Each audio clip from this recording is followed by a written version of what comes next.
اهلا وسهلا متابعي ومشاهدي جريده عبر مباشره من نواحي الدار البيضاء. معنا مونتور نوفيس غيكشف لنا على اخر المستجدات في القضيه ديال المرحوم الشهيد هشام البوليسي، الله يرحمه والله يوسع عليه. خويا رشيد، نوجه العزاء ديالنا للعائله الصغيره والعائله الكبيره. خويا رشيد، شبان لك هذه الجريمه؟ السلام عليكم الاخوان، تحيه لمتابعي جريده عبر. اولا يعني كنبلغوا التعازي ديالنا الحاره الى الاسره الفقيد هشام، وكذلك الى اسره الامن في هذا المصاب الجلال. كنتمناو انه يتم القاء القبض في اقرب وقت على هاد المجرمين هادو اللي صراحه قدروا انه يرتكبوا، سولت لهم النفس ديالهم انهم يرتكبوا هذه الجريمه الارهابيه، الجريمه التي لم يسبق لها مثيل في المملكه المغربيه، الشيء الذي اثار حفيظه كل المغاربه لا في الداخل ولا في الخارج. وصراحه يعني كاين واحد التفاعل جميل جدا من طرف المغاربه، يعني كيف ما قلت لك في الداخل وفي الخارج، اللي كيضافروا الجهود وكيتمناو انه يتم الاعتقال ديال هاد المجرمين وانهم يلقاو اشد العقوبه. خويا رشيد، بالنسبه شفنا الدرك الملكي ديال الحق السوالام يتسابقون هم والامن فاش يفكوا اللغز ديال هذه الجريمه. البارح مشاو جابوا واحد الكليو مشبوهه حقوا مع مواليها، ماشي هما اشبال يعني خيوط هذه الجريمه هذه كنظن بان اللي ارتكبوها هما يعني مجرمين محترفين، لان الخيوط كيف ما غادا شفنا يعني في الوقت اللي يعني كيتم الدفن ديال هذا السيد هذا تم احراق السياره ديالو، يعني وجدت وهي محروقه بالكامل. هاد الناس يعني راه ماشي عاديين، ولكن الخيوط راه ما غادا تبان اخي الكريم حتى يعني تنتهي التحقيقات وتم الاعتقال ديالو. عاد ديك الساعه ممكن اننا نعرفوا شنو المغزى وشنو الهدف ديال هاد الارهابيين من هذه الجريمه. نقدروا نسميو هاد الناس بانهم عصابه الظلام، لانهم يمارسون اعمالهم في الظلام الشنعاء بالليل في الظلام. الخطف ديال هشام في الظلام، الحرق ديالو في الظلام، الحرق ديال السياره في الظلام. نقدروا نقولوا واش هادو قطاع الطرق تيخرجوا غير بالليل، ما عندهمش مع النهار هاد الناس هادو؟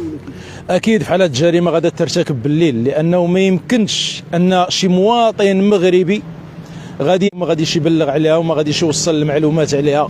وهنا كنطالب كحقوقي وكمواطن مغربي من كل المغاربه باننا كلنا اليوم مسؤولين على انه يتم الالقاء القبض على هاد الناس هادو، ماشي فقط دارك حد السوالم او رجال الامن اللي انا حضرت لهم يعني في عين المكان. صراحه مجهودات كبيره كيبذلوا هاد الناس، لا الدارك الملكيه على مستوى حد السوالم ولا كذلك رجال الامن، فمجهودات جباره ومجهودات كبيره. كنتمناو اننا كذلك يعني كمواطنين اننا نساهموا في القاء القبض على هاد المجرمين اللي اليوم قدروا سولت لهم النفس ديالهم انهم يرتكبوا جريمه ما سبقش لنا او توقعنا كمغاربه انها ممكن ترتكب بحق رجل الامن. وحنا كلنا كنعرفوا الدور اللي كيقوم به رجل الامن في المملكه المغربيه، في سبيل انني انا وانت وهذاك وهذيك انهم ينعموا بالامن في هذه البلاد هذه. سي رشيد، كيف تشوفوا هاد الناس هادو متمكنين، هادو احترافيين، لانهم تيعزلوا الاوقات. ملي شفنا كانت الجنازه وكان الدفن ديال هشام الله يرحمه، كان الامن المسؤولين كبار الامنيين كلشي كان نحو الجنازه، عزلوا هذاك الوقت هو اللي حقوا فيه السياره. كيف السياره وصلت لديك المنطقه؟ تماما.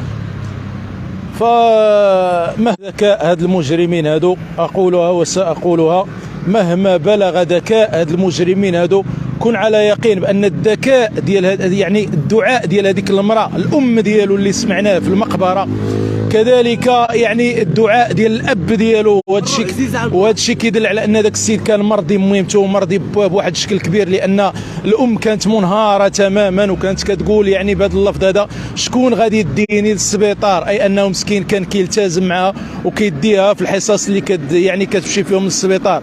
كذلك شفنا الانهيار ديال الاب ديالو ديال الابن ديالو. وهنا غادي نذكر واحد النقطه، يعني مشكور والي امن الدار البيضاء اللي حضر في كل صغيره وكبيره مع العائله وواساهم يعني الى جانب المواساه ديالنا كلنا كمغاربه، فكنبغيو نشكروه.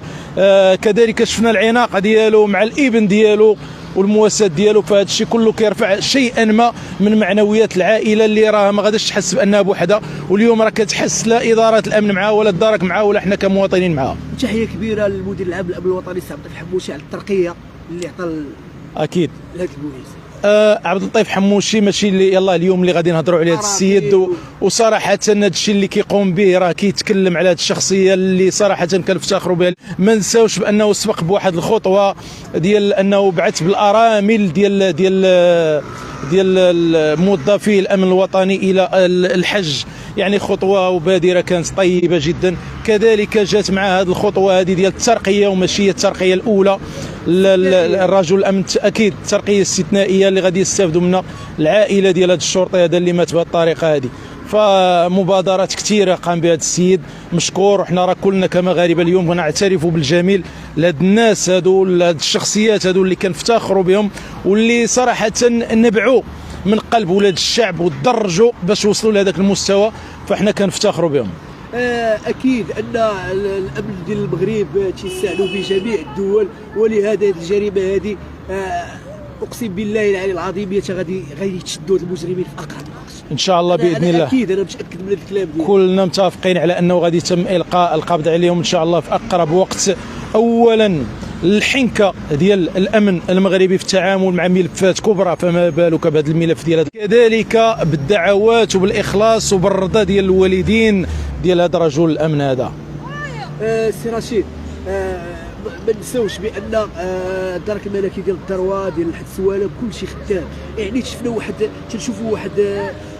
تنشوفوا كلشي متحد تماما تماما تماما. لان هذا الحساب هذه صراحه تنتمنوا لهم اقصى العقوبات، لان باش تعطيك نفسك تشد واحد الانسان وتقتلوا وتحرقوا ويروحوا في الصرف الصحي. كارثه. يعني التضافر ديال الجهود لا ديال الدرك الملكي ولا ديال يعني كيخلينا نفتخروا وكيخلينا نتاكدوا بان ما وصل اليه يعني المغرب على المستوى الامني يعني ليس من ما جاش غير هكاك. هاد الناس هادو يعني صراحه هناك حب لخدمه الوطن. هذا الشيء عيناه وشفناه في المتابعه ديالنا لهذه القضيه هذه، شفنا كيفاش الدركي يعني الى جانب رجل الامن كيخدموا من اجل انهم يوصلوا لنتيجه وحده. ما شفناش ديك الانانيه اللي ممكن اننا نقدروا نشوفوها في بلدان اخرى ما بين الاجهزه، هنا ما كايناش. هنا كلهم كيخدموا المصلحه ديال هذا الوطن ومن اجل كذلك المجرمين هادو. فهذه خطوه يعني كنفتخروا بها اليوم كمغاربه. خويا شاب، رسالتك للمواطنين اللي عندهم شي معلومه يقدر يساعد بها، لان هذا راي عام، قضيه راي عام تماما. هاد المجرمين هادو الواجب علينا كمواطنين ومغاربه الى جانب رجال الامن انه اي واحد توفرت لديه المعلومه على هاد المجرمين هادو يحاول انه يتواصل مع رجال الدرك او رجال الامن، او حتى يقدر انه يوفر غير المعلومات ديالهم غير عبر مواقع التواصل الاجتماعي، مثلا يلوح شي منشور يعني او يتواصل مع المؤثرين المغاربه الفيسبوكيين، لان هذا الشيء كيدفع بينا. وهذه الجريمه النكره اللي ترتكبت اليوم تدفع بينا كذلك اننا نديروا اليد في اليد من اجل الايقاع بهم لكي لا تتكرر مثل هذه الجريمه في بلادنا، وعندنا اليقين بانها ان شاء الله ما تتكررش. شكرا سي رشيد. متابعين مشاهدي زاد تعبر نستودعكم الله في مباشر اخر، وتنتمناو في اقرب وقت باش يتلقى القبض على هذه العصابه، وتنتمناو لهم اقصى العقوبات، وتنتمناو باش يكون الاعدام، يطبق الاعدام في حق هاد الناس هذو. شكرا. هذه الجريمه هذه واحد النقطه يعني نبغي نختم بها، نقطه جميله جدا. يعني شكرا لكل المغاربه يعني في الداخل وفي الخارج. شكرا لكل المغاربه اللي بينوا اليوم على الحب ديالهم والانتماء ديالهم للمملكه المغربيه، واللي بينوا على انهم ما يمكنش يرضاو بان جريمه بهذا الشكل هذا ترتكب بحق شرطي انهم غادي يقبلوها. اليوم شفنا واحد السياء واحد السنكه مغاربه في الداخل وفي الخارج، وهذا الشيء اللي بان عبر مواقع التواصل الاجتماعي وعبر المنشورات وكذلك عبر الرسائل النصيه.